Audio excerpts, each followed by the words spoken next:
শাহাদাতে মুহাম্মদুর রাসূলুল্লাহ, আল্লাহ রাসূল সাল্লাল্লাহু আলাইহি সাল্লামের শাহাদাত, মুহাম্মদ সাল্লাল্লাহু আলাইহি সাল্লাম আল্লাহ রাসূল, এটার যে সাক্ষ্যটা দিব, এই সাক্ষ্যটা তখনই পরিপূর্ণ হবে যখন আমার সমস্ত কর্মকাণ্ড, সমস্ত আমল নবী সাল্লাল্লাহু আলাইহি সাল্লামের সুন্নতের আলোকে হবে।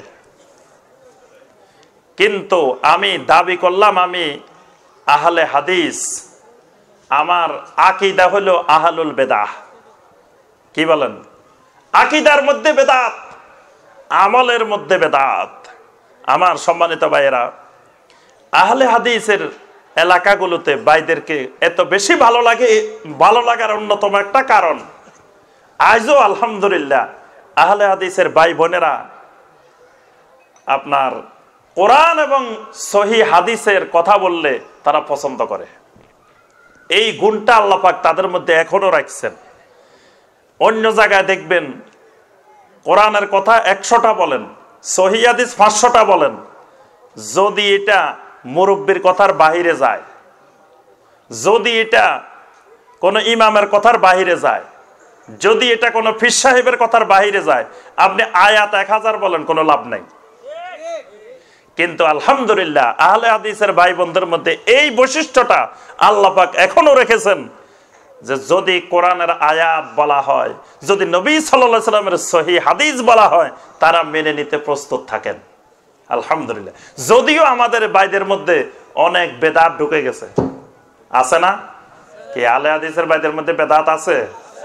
অনেক বেদাত আছে। অবাক লাগে, অনেক জায়গায় গেলে দেখি নামাজ পড়ে না, কয় হুজুর আমি আহলে হাদিস। নামাজ পড়ে না, আহলে হাদিস। নামাজ না পড়লে আহলে হাদিস হয় কেমনে? কি বলেন? নামাজ না পড়ে কেউ আহলে হাদিস হইতে পারে? আহলে হাদিস মানে কি বলেন দেখি? হাদিস বলতে শুধু নবী সাল্লাল্লাহু আলাইহি সাল্লামের হাদিসকে বোঝা নাই, সুন্নাহকে বোঝা নাই। কোরআনকেও হাদিস বলে, নবী সাল্লাল্লাহু আলাইহি সাল্লামের সুন্নাহকেও হাদিস বলে।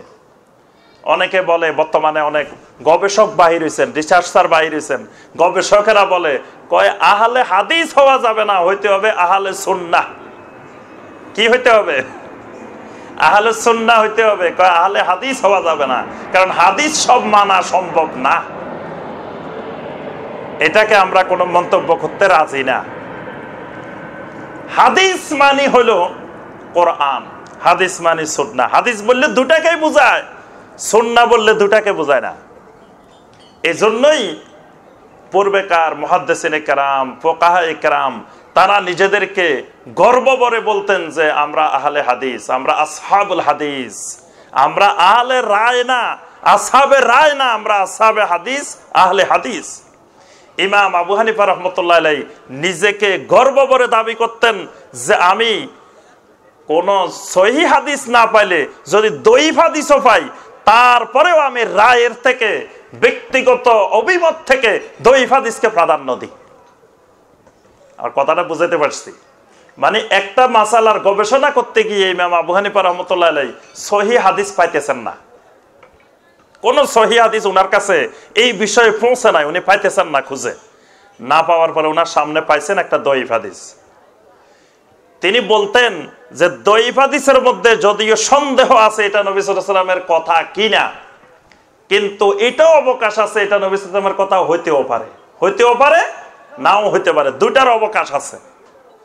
কিন্তু আমি আবু হানিফার যে গবেষণা, সেই গবেষণা তো নিরেট একজন ব্যক্তির গবেষণা, ব্যক্তির অভিমত, ব্যক্তির রায়।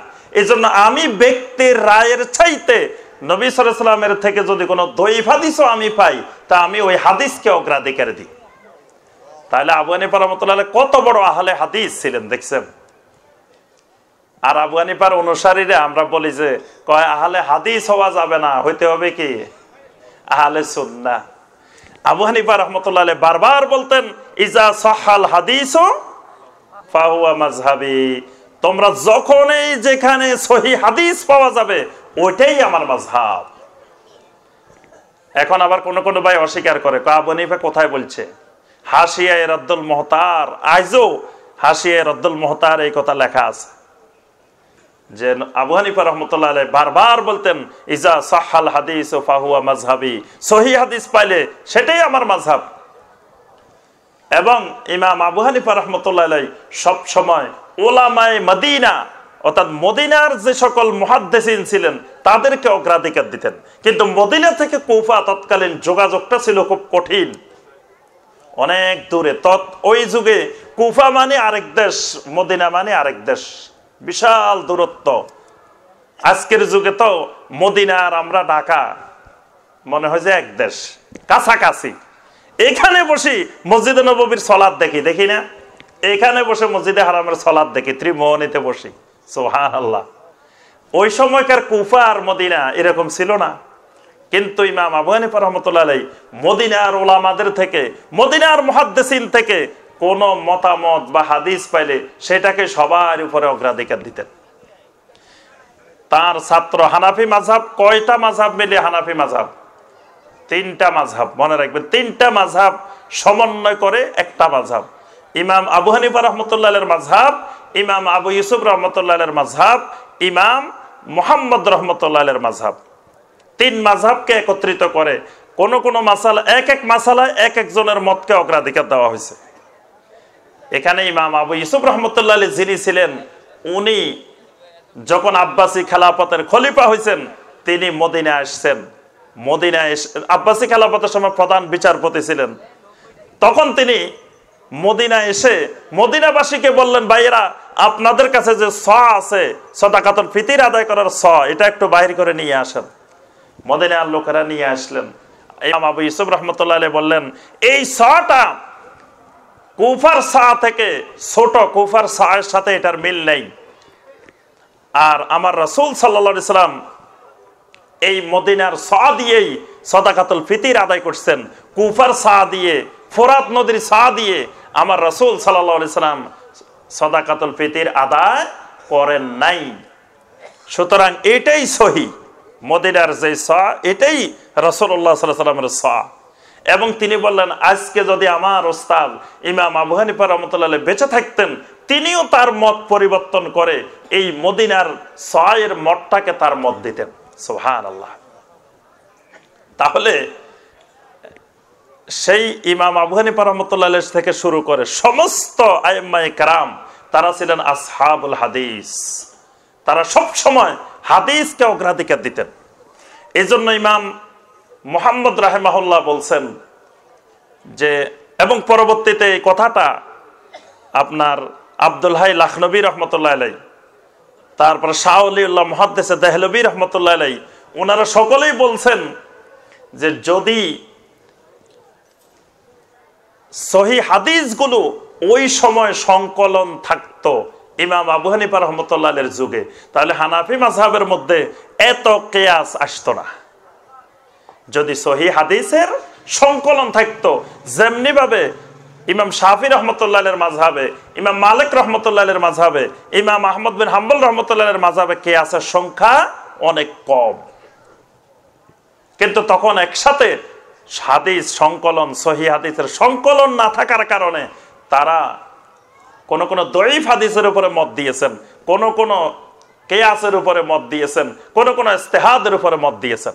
এই জন্য আমার ভাইয়েরা, আমি বলতেছিলাম যে যারা আমরা আহলুল হাদিস বা আসহাবুল হাদিস, তাদের প্রত্যেকটা কর্মকাণ্ড কোরআন এবং সুন্নাহ অনুযায়ী, সহি হাদিস অনুযায়ী হইতে হবে। তাহলে নামাজ না পড়লে কি আহলে হাদিস হওয়া যাবে? তারপরে সুদ খাইলে আহলে হাদিস হওয়া যাবে? ঘুষ খাইলে, হারাম কাজ করলে খেয়াল রাখতে হবে। এই নামটার সাথে অনেক পুরা জিন্দেগি পরিবর্তনের সম্পর্ক আছে। শুধু আর কিছু দরকার না, খালি নামটা খেয়াল রাখলে যে আমি একজন আহলুল হাদিস, বাস এটা মনে রাখলে আল্লাহর এই বান্দার জন্য মুত্তাকিন হওয়া, সালেহিন হওয়া, দিনদার হওয়া, আল্লাহর ওলি হয়ে যাওয়া অত্যন্ত সহজ। খালি মনে রাখবে সব সময় যে আমি হাদিসের অনুসারী, আমি কোরআন এবং সুন্নাহর অনুসারী। হাদিসের অনুসারী মানে আমি কোরআনেরও অনুসারী, সুন্নাহরও অনুসারী।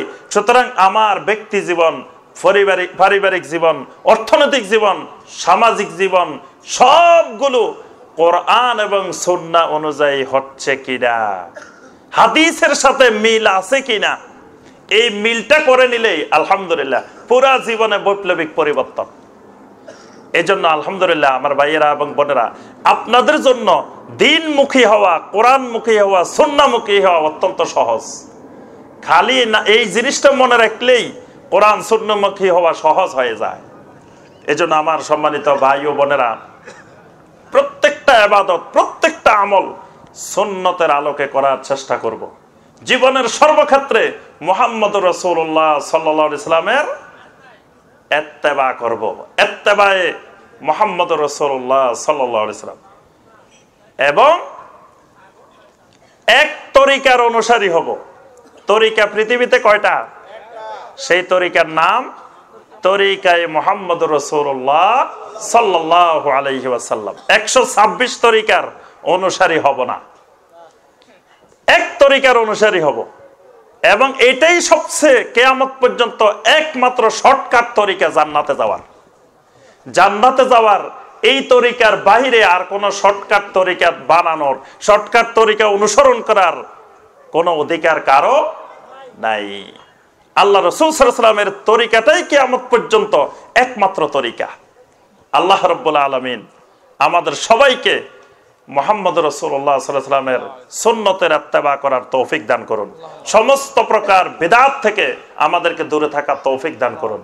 আমার সম্মানিত ভাই ও বোনেরা, ইতিপূর্বে আমাদের শামসুর রহমান আজাদি হাফেজাহুল্লাহ শায়েখ অনেক আপনাদের থেকে সুন্দর কিছু কালেকশন করেছেন মসজিদের জন্য। আজকে যে মসজিদের উন্নতি কল্পে আজকের এই মাহফিল, তিনি শেষে বলে গেছেন যে আমার সময় শেষ হয়ে গেছে, আমি চলে যাচ্ছি, কিন্তু আপনারা পরবর্তীতে আরো দিবেন, বলে গেছেন না? জি, এইটাও একটা গুরুত্বপূর্ণ সবর। আল্লাহর রাস্তায় দান করতে পারা, পানি আছে, আল্লাহর রাস্তায় দান করতে পারা এটা গুরুত্বপূর্ণ একটা সবর। এটাকে বলা হয় আস-সাবরু আলা তাআতিল্লাহ, আল্লাহর আনুগত্যের উপরে সবর। আল্লাহর আনুগত্যের উপরে সবর করা এটা গুরুত্বপূর্ণ একটি সবর। কারণ মুহাম্মদ বিন সালেহ আল উসাইমিন রাহিমাহুল্লাহ বলছেন যে আল্লাহর বান্দারা আল্লাহর ইবাদত করতে গেলে কিছু কষ্ট হয়। ইবাদত করাও কিন্তু কিছু কষ্ট আছে। ইবাদতে কষ্ট আছে না? কি বলেন?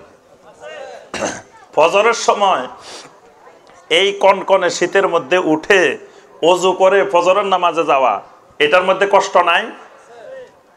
অনেক কষ্ট আছে।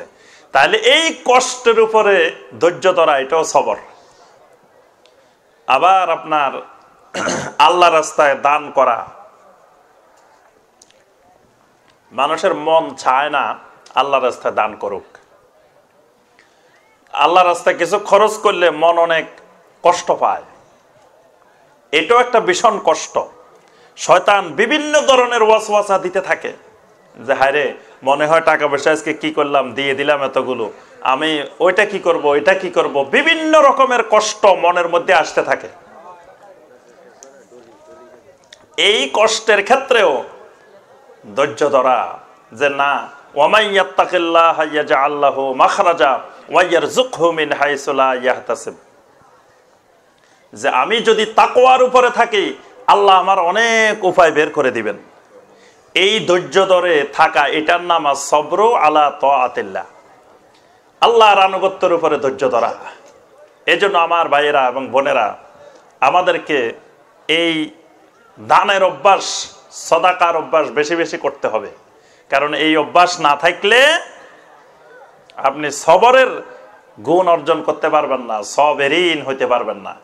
আর সাবিরিন না হলে ইন্নাল্লাহা ইউহিব্বুস সাবিরিন, ইন্নাল্লাহা মাআস সাবিরিন, আল্লাহ পাক সাবিরিনদের সাথে আছেন, ধৈর্যশীলদের সাথে আছেন। ধৈর্যশীলদের পছন্দ করেন, তা আপনার সে পছন্দনীয় বান্দা হইতে পারবেন না, আল্লাহ রাব্বুল আলামিনের মুকাররাবিন হইতে পারবেন না। এজন্য সার্বিক অবস্থায় ইউনফিকুনা ফিস সাররাই ওয়াদ দাররাই, যখন অনেক টাকা পয়সা থাকবে তখনও যেমন দান করতে হবে, টাকা পয়সা যখন কম থাকবে তখনও একই রকম দান করতে হবে। এই দান করাও একটা গুরুত্বপূর্ণ সবর। এই জন্য আমার ভাইয়েরা, সর্বোচ্চ পর্যায়ের এই মসজিদের জন্য দান করার চেষ্টা করবেন।